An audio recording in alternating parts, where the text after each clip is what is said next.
Vamos começar então agora a falar do grupo dos corticoides, tá?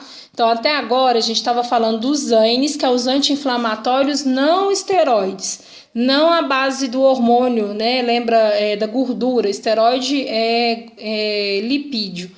Aqui agora nós vamos falar de um grupo que é conhecido assim, anti-inflamatório esteroide ou hormonal, ou ainda corticoides ou glicocorticoides.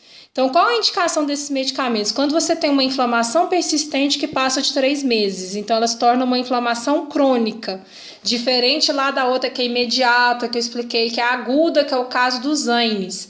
Os ANES são utilizados muito no nosso dia a dia porque é para dor que apareceu de forma súbita e a gente vai ingerir. Os corticoides, eles têm um mecanismo de ação muito mais potente do que um ANE. Aí vocês vão pensar, então tá fácil, eu começo com uma dor, sei lá, uma dor de dente, vou chegar na farmácia, em vez de eu comprar um ibuprofeno, vou comprar uma prednisona. Em vez de eu tomar uma nimesulida, eu vou comprar uma dexametasona. Será que é indicado mesmo? Vocês vão perceber que é claro que os glicocorticoides têm muito mais efeitos colaterais e efeitos colaterais sérios a longo prazo. Primeiro ponto que eu preciso pensar que são medicamentos derivados do cortisol. E se a gente for lembrar na anatomia, vocês estão estudando agora o sistema endócrino na anatomia. Vai chegar um momento lá que vocês vão ver uma parte da aula que fala de uma glândula que chama suprarrenal e que produz um hormônio chamado cortisol. Então, meu organismo já produz cortisol.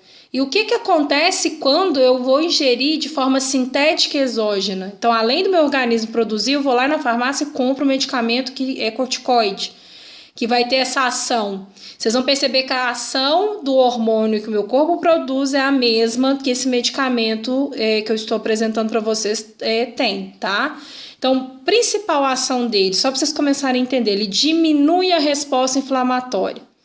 Ah, mas isso é bom então, ele vai diminuir a dor, o calor, a perda da função, a inflamação de uma forma geral. Porém, ele vai diminuir mesmo. Porém, ele afeta a migração das células de defesa para o local. Então, imagine se eu tenho naquela região inflamatória uma invasão microbiana. Se eu tenho uma ação microbiana e se eu utilizo um medicamento que diminui a resposta, a migração das minhas células de defesa, o que vai acontecer? A imunidade de um paciente que usa corticoide de uma forma contínua, ela é muito diferente. Vocês já devem ter escutado falar que o paciente tem tendência a baixa imunidade. Então, corticoide, a gente vê nas prescrições, quando há uma prescrição sistêmica de corticoide, é 3 a 5 dias e ponto. A gente não tem prescrição além daquilo mais.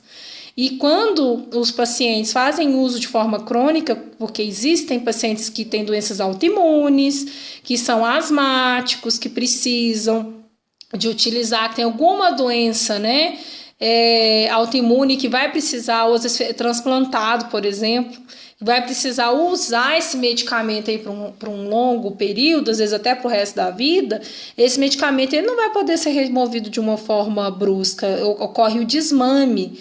Então, você já deve ter ouvido falar que às vezes um paciente está usando 40 miligramas de corticoide. Aí o médico desce para 30, que desce para 20, que desce para 10, que desce para 5, até tirar o corticoide do paciente. Exatamente porque eu tenho efeitos colaterais importantes, tá? Então, cortisol não dá para ficar tomando. O ANE também não, vocês viram. Os anti-inflamatórios não esteroides, eles têm aí uma agressão intensa na minha parte renal e na minha parte gástrica. Já tem países que não usam de forma indiscriminada, como o Brasil. Corticoide também não. Então, eu vou usar pontualmente. O que é usar pontualmente? Quando há indicação, tá? E, inclusive, as indicações quando a gente tem, vocês já devem ter percebido que, dependendo do corticoide, é de 12 em 12 horas ou 24 em 24 horas. Exatamente por essas questões que eu estou dizendo. Mecanismo de ação, eles vão se ligar aos receptores intracitoplasmáticos, então eles formam um complexo esteroide do receptor que migra para o núcleo e liga o seu DNA. Então, ele altera a transcrição gênica para diminuir a formação daquela mesma enzima que é a COX, tá? Então, o mecanismo de ação deles é nesse sentido. Uma coisa importante que eu queria trazer, porque na área hospitalar, é super comum vocês verem a administração de corticoide. Então, o que eu vejo muito lá na área hospitalar? Corticoide intravenoso, tá? Que eu tô dizendo.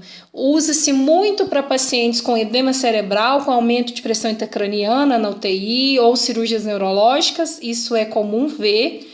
E para pacientes oncológicos, vocês vão perceber que tem alguns corticoides que têm um efeito como ação antiemética. E também para diminuir os efeitos de alergia que o quimioterápico traz, né? De agressão que o quimioterápico traz. Então, vocês vão perceber sendo utilizado nesse contexto também, tá? Como eu falei, a ação desses corticoides é bem grande. Se vocês olharem aqui, é uma lista quilométrica. E essa lista, ela fala exatamente dessa depressão de sistema imunológico, tá? Então, ele tem efeito anti-inflamatório, mas é um imunossupressor. O que é isso? Então, reduz a minha imunidade. Quem usa corticoide tem baixa imunidade. Ele diminui a migração dos neutrófilos e a proliferação de linfócitos. Neutrófilos e linfócitos são células de defesa. Neutrófilos agem contra a ação bacteriana, né? Quando o nosso organismo é invadido por bactérias, ele tem uma ação importante nas bactérias. Linfócitos nas infecções crônicas. Diminui síntese de prostaglandina, diminui síntese de citoninas e fatores de complemento. Se vocês voltarem lá no primeiro período, vocês estudaram anticorpos. Né? Então, o complemento está lá no sistema imunológico, no sistema imune, na formação de anticorpos. Basófilos e mastócitos são células de defesa também. Então, diminui a liberação de mediador químico. O que é um mediador químico? Só para vocês entenderem. Quando o meu organismo é invadido por um micro-organismo, por um patógeno, as minhas células de defesa, elas migram para o local que ocorreu a invasão. E ao migrar ali, elas começam a produzir mediadores químicos, né, que a gente chama de citocininas, interleucocienos. Desculpa, palavra difícil. Existem, a histamina é uma que é produzida pelo mastócito. Então, são diversos mediadores químicos que vão alterar a permeabilidade do vaso sanguíneo. E quando altera a permeabilidade do vaso sanguíneo, ocorre a migração das células de defesa para o local invadido. Então, é isso que seria mediador químico, tá? Vai fazer uma vasodilatação para que as células de defesa consigam migrar. Aí que eis o X a questão. Se eu uso um corticoide, eu diminuo essa liberação de mediador químico. Então, se o meu organismo ele é invadido por um patógeno, quem vai me salvar? Quem vai me defender? Como que as células de defesa vão ser avisadas que tem uma invasão? Deu para compreender a complexidade do uso de corticoide? E diminui a ação dos fibroblastos. Isso é importante para quê? Eu não posso entrar com corticoide em pós-operatório. Então, por que eu não posso tomar um corticoide em pacientes que fizeram cirurgia? Porque vão diminuir a cicatrização. Fibroblastos são as células que vão produzir colágeno para a pele colar, para haver cicatrização. Se eu utilizo um corticoide em pós-operatório, isso não acontece. Então, vai diminuir a cicatrização. Deu para compreender? Então, vamos avançar. Então, dentro desses efeitos colaterais, principalmente quando eu tenho efeito utilização, deixa eu me colocar aqui. Aqui, ó, pronto, que aqui vocês conseguem ver todos os efeitos colaterais. Quando eu utilizo o corticoide de forma contínua, eu tenho todos esses efeitos colaterais que vocês estão vendo. Então, eu tenho uma insuficiência, uma atrofia da suprarrenal, eu tenho uma fraqueza muscular e cansaço, pode aumentar o apetite aonde tem uma relação com obesidade. Os pacientes que usam corticoide de forma contínua têm uma obesidade que a gente chama de centrípeta. O que é isso? É aquela obesidade do abdômen bem globoso, tá? E aumenta o risco de doença cardiovascular, porque vai interferir na glicose do paciente, na pressão do paciente e no colesterol do paciente, tá? Então, outro item, aumenta o nível de glicose. Eu já vi pacientes internados no setor em uso de corticoides que têm no seu prontuário, na sua avaliação, na sua prescrição, análise de glicemia. Por quê? Porque são pacientes que tendem a ter aumento de glicose. Ah, mas são diabéticos? Nem sempre. É porque é um efeito colateral esperado de um corticoide. Então, diminui a defesa, a agitação, aumenta o colesterol. Vocês já devem ter ouvido falar que incha e que engorda, é verdade. Aumenta a pressão. Esses indivíduos que fazem uso contínuo, aumenta a pressão, tem risco de hipertensão arterial, diminui a cicatrização, como eu disse, aumenta a fragilidade óssea, pode dar problemas visuais, como catarata e glaucoma, e no caso das mulheres, irregularidade menstrual. Tem alguns sintomas que eu estou descrevendo aqui para vocês, que é de uma síndrome chamada síndrome de Cushing, que vocês já começaram a ver alguma coisa no sistema endócrino sobre ela, ela acontece quando eu tenho um aumento exagerado de cortisol na corrente sanguínea. E por que isso acontece? Lembrando, meu corpo produz, minha suprarrenal está produzindo cortisol e eu ainda estou ingerindo sintético, né? Tem um medicamento. Então, acaba fazendo com que o organismo tenha esse aumento desses sintomas, tá? E desenvolvendo a síndrome de Cushing. Nós já começamos a falar um pouquinho dos analgésicos. Então, o primeiro ponto que a gente precisa compreender é que analgésico é utilizado para retirar a dor do paciente.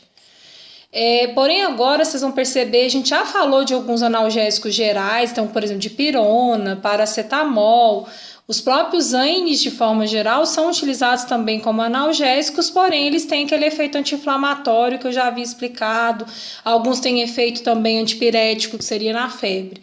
Daqui em diante, vocês vão perceber que a gente vai dar ênfase aos analgésicos opioides, que são analgésicos da classe dos narcóticos, na sua maioria, e que são utilizados em dor intensa. Então, a primeira questão que eu preciso compreender é como que funciona a dor no paciente, né? Então, a percepção de dor, ela passa por 3 questões importantes que estão aqui registradas nessas 3 bolinhas. Primeiro, qual que é a percepção de dor que o paciente tem? Qual que é a sensação? Né? Então, o paciente precisa me falar, eu tenho que ter relato dessa dor, ele tem que me verbalizar. Eu preciso entender o limiar de dor, qual que é esse nível, qual que é essa intensidade, se é 2, se é 3, fazendo uma escala numérica, né? Qual que é a intensidade dessa dor, se é uma escala na pediatria de carinha. Então eu preciso saber a identificação desse nível de dor e a tolerância da dor. Tem pacientes que não têm tolerância nenhuma e vão, por exemplo, solicitar a administração de analgésicos quase que frequente. Outros pacientes já vão ter aí um limiar de dor, uma tolerância maior. E aí, às vezes, nem vão solicitar analgésicos. E é importante eu saber que a dor ela é definida em aguda e crônica. Então, geralmente, uma dor aguda é aquela que acontece de forma abrupta, imediata. Então, às vezes, ela acontece, por exemplo, que houve um tecido, né? Houve uma ruptura de um tecido, ou num trauma, ou num acidente, ou numa cirurgia, por exemplo. E aí é importante eu entender que a dor ela tem que ser avaliada de forma conjunta. Eu preciso também saber quais os sintomas, né? Quais os sinais que esse paciente me apresenta.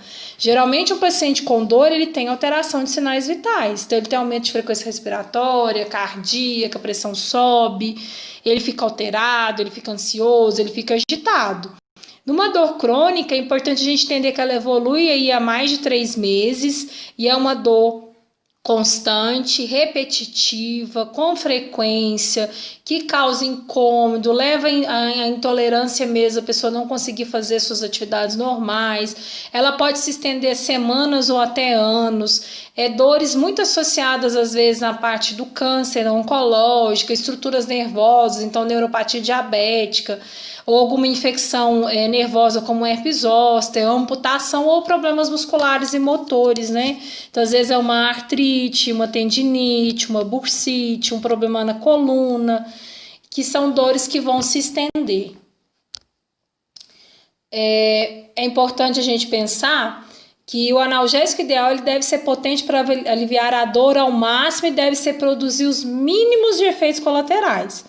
Exemplo, a gente está muito muito acostumado nos setores nossos de trabalho na área hospitalar de haver aí o se necessário em relação à prescrição de analgésicos. Então, o próprio médico, o prescritor, às vezes deixa lá para mim, se dor leve, dipirona, né, paracetamol, se dor moderada, codeína, ou travadol, né, ou tramol, ou dor intensa, morfina. E a gente precisa pensar em relação à questão dessa avaliação correta mesmo, utilizando escalas e instrumentos, para que a gente realmente consiga, de uma forma efetiva, identificar essa dor do paciente e interpretar de forma correta para administrar o medicamento correto. É importante eu também trazer para vocês que tem instituições que isso não fica a cargo de decisão da enfermagem, tá? A gente vive uma realidade que é a gente que escolhe, mas isso não deveria. O que seria o ideal? O que é o correto? É o prescritor, ele avaliar o seu paciente, né? De acordo com informações e subsídios que a enfermagem dá. Que ele não fica 24 horas no setor, mas é importante ele vir avaliar quais são os sinais que esse paciente tem. Foi o que eu falei mais cedo, né? Cabe eu prescrever uma dipirona, que é indicado uma dor leve, para um paciente oncológico metastático, que tem metástase? Será que vai ser efetivo? Então, são questões que a gente precisa discutir enquanto equipe multidisciplinar, nós na enfermagem, com os prescritores. O que é ideal para o meu paciente? Então, eu trouxe uma escala, não sei se vocês conhecem, né? Não sei se vocês sabem, tem dividido dor leve, moderada e intensa. A escala de intensidade, tanto numérica e a de carinha, que pode ser usada na pediatria. Essas escalas, elas já são aí já patenteadas, né? São já descritas na literatura e a gente pode utilizar delas. Então, o que eu chamaria de uma dor leve, que pode ser usada em algum ANE, um paracetamol, uma dipirona? É uma dor que vai ficar aí abaixo do 4, se a gente for pensar na minha escala numérica. Uma dor moderada, ela já está entre aí, ó, uma 5, 6, e aí eu já preciso começar a utilizar algum opioide fraco. Então, às vezes, no mercado a gente tem associação de codeína com paracetamol, que pode ser indicado. Agora, pensar já no uso dos opioides, né, dos analgésicos opioides da classe dos narcóticos, é para uma dor intensa. Então, para a dor aí de 9 para mais, 9, 10. Então, eu não vou utilizar, por exemplo, uma dolantina, uma morfina, um Nubain, uma metadona em pacientes com uma dor de 4 e 5, não é desnecessário, até porque é importante eu saber que são medicamentos que têm efeitos colaterais muito grandes. Se administrar de forma incorreta ou sem necessidade, leva até uma depressão respiratória e óbito por uma hipóxia tecidual. Então, eu preciso ter muita atenção na administração desse tipo de fármaco, porque ele vai alterar. Só para vocês entenderem, analgésico opioide vem derivado do ópio, né? O ópio, o que a gente tem, que a gente conhece em relação, né? A papoula, né? O ópio, o que é extraído? Da heroína, que é uma droga, a cocaína. Então, são todos da mesma família, são narcóticos. Então, você já deve ter, inclusive, já ouvido falar de pacientes, pessoas, profissionais que são viciados, dependentes químicos em narcóticos, em analgésicos opioides, que utilizam morfina, utilizam dolantina, porque elas provocam o mesmo efeito do que uma heroína no organismo. Então, por isso que eu preciso ter muita atenção, porque tem muito efeito colateral, e a gente vai ver isso agora, tá? Cuidados gerais em relação aos analgésicos que eu preciso ter. Se eu administro um analgésico no paciente, é porque ele tem uma dor, existe uma queixa e eu fiz uma avaliação. O que é o correto na administração de medicamento que a gente já estudou lá nos desertos? É retomar e ver o desfecho. Então, eu preciso voltar e reavaliar o meu paciente. Houve melhora? E é claro que existe uma diferença, que vocês também já estudaram farmacocinética, existe uma diferença aí de absorção e distribuição desse medicamento. Medicamentos via oral, por exemplo, eu vou voltar quanto tempo depois? De 2 a 3 horas. Se é intravenoso, que tem uma ação sistêmica, uma distribuição rápida, de 15 a 30 minutos, tá? E registrar, né, no prontuário, qual foi o resultado, o desfecho esperado da administração de um analgésico. Então, nós vamos agora falar especificamente dos analgésicos opioides. Eles são escolhidos aí para administração de dor intensa, tá? De moderada a intensa. Eles vão agir nos receptores específicos lá no meu sistema nervoso central, tá ok?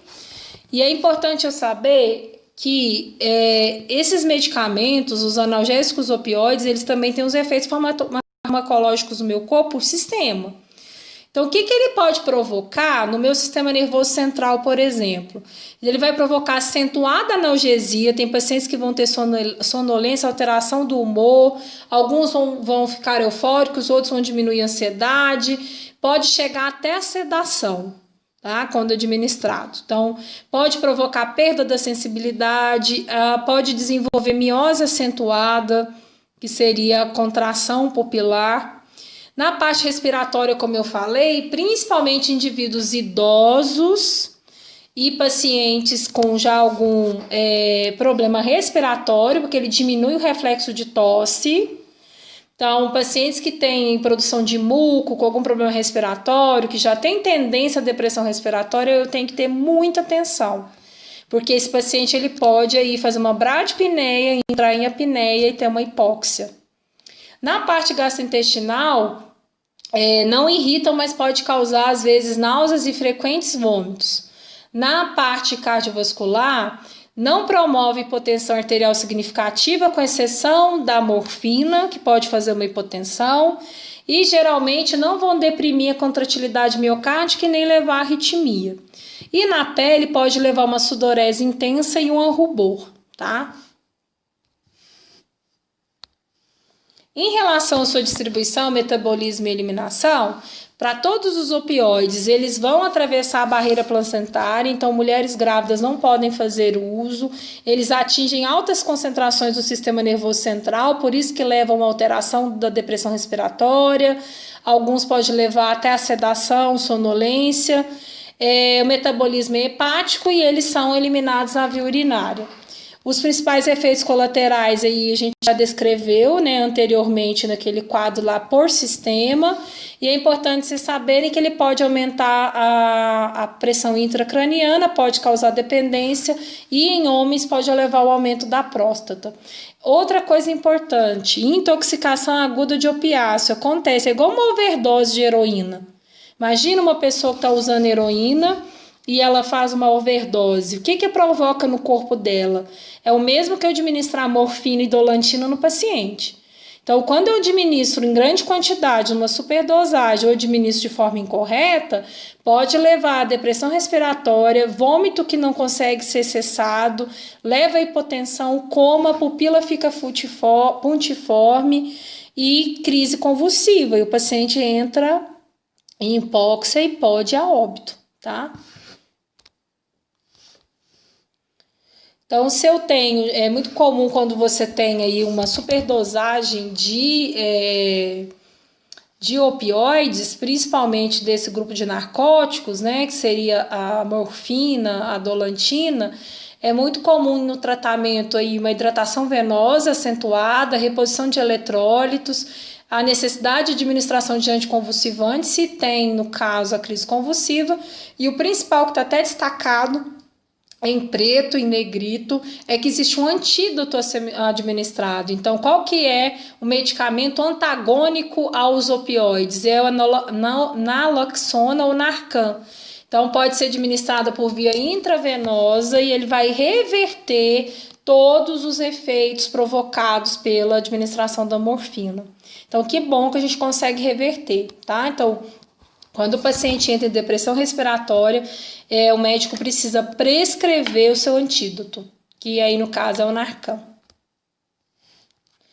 Quais são os principais tipos de opioides que a gente tem? A gente tem um opioide fraco aí, que é a codeína, que é utilizada para dor, inclusive moderada. É importante vocês saberem que ele tem uma ação antitussígena em tosse produtiva. Então, ele inibe o reflexo de tosse, pode causar constipação. Vocês vão perceber, gente, que a maior parte dos opioides provocam constipação, sedação e sonolência, tá? Por que constipação?